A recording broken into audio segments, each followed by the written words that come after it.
એક નિમિત્ત હતું ભાઈ. હા દાદા 900 વરા ભાઈ ભૂખ વેઠેલી દીધો ભાઈ. હવે શું ખાવાનું ભાઈ? હા દાદા પહેલા મારી વસ્તી હોનાની ભાઈ રણુભાઈ. હા દાદા અને આ મારા બોલેલા ખ્યાલ કોઈ શબ્દો જશે ને એક વરા 10,000 વરા કદાચ થઈ જાય તો વસ્તી મારી વગર ના હાલવાનું ને મારે વસ્તી વગર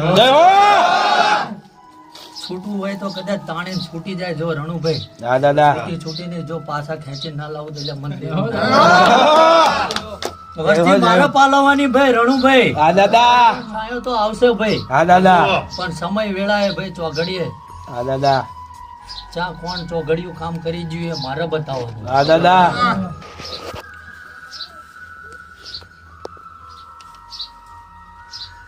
શું થાય દાદા? રણુભાઈ વધાવો જોતો હવે વેણ ના બનાવતો. વેણ બધું થોડું જ્યું, થોડું જ્યું.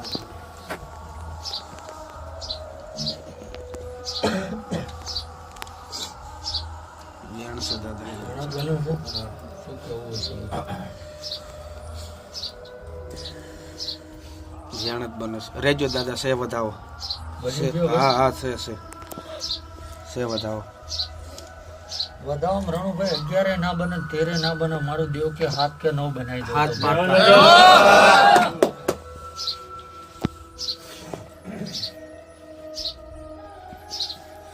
રણુભાઈ વસ્તી જોઈને રાજીભાઈ આવું મારો ભગવાન. જય હો દાદા.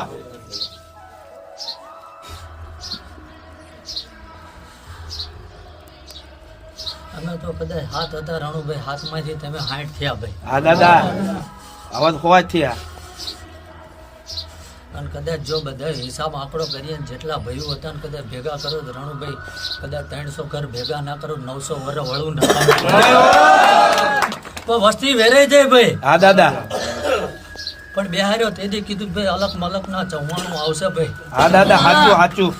કોઈ તમારે આમંત્રણ આલવાની જરૂર નહીં ભાઈ. ફૂટતા ફૂટતા અમે લાવશો ભાઈ. હા દાદા પણ આવે એનું ભાઈ ધ્યાન રાખજો રણુભાઈ. હા દાદા જગ્યામાં કદાચ વાંકો વળીને જો કાંટો ઉઠાયો હોય છે તો એનું પ્રમાણ મારે રાખવાનું. પણ કાંટો ઉઠાયો હોય ને એની 3 પેઢી લગીને કાંટો વાગમ તો એટલે હું વિક્રમસિંહ નો દીકરો બન્યો. જા ભાઈ મજા આવું મારો રામ બોલાવતો હોય છે ભાઈ. અને ખૂબ મજા આનંદ ભાઈ. હા દાદા ભાઈ હા દાદા હજુ ઘણું કહેવાનું છે ને ઘણું બોલવાનું છે ભાઈ. હા દાદા શું થાય દાદા? વધાવો જોતો સે બતાવો.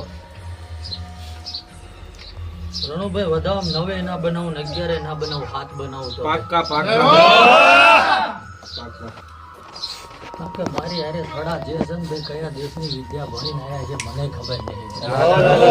પણ ખૂબ કમાણી કરી ભાઈ. હા દાદા અને આ કમાણી આવે ને જો આ વસ્તીનો કદાચ જેવો ટાઈમ આવી જાય ને જો રણુભાઈ ખરાબ બપોરે એ પોટલું છોડીને ના વાપરી નાખો તો એટલે પણ જેના જેવો ભાગ જેનો જેવો વર્તો રણુભાઈ. હા દાદા બાકી બાપડા બચારા થવાની વેળા બને નહીં ભાઈ. હા દાદા પણ મોઢે હારણ જો કદાચ અંદર કડવા વ્યાર હોય ને જો કદાચ રણુભાઈ જો કદાચ આ નાભીમાંથી વળ કાઢીને જો આતાળામાં બહાર જય હો દાદા. જગતને જાણું છું ભાઈ. હા દાદા હા દાદા પણ ધૂણીને કોઈ બેવડાવવાના નહીં ભાઈ. હા દાદા પણ ખોટો કદાચ વેદ આઈ પડ્યો હોય ને જો આતડું મેળીને બહાર કાઢીને જો ઉલટી ના કરાવું તો એટલે 900 વર્ષ ખૂબ મજા આવું મારો રામ બોલાવતો હોય છે રણુભાઈ.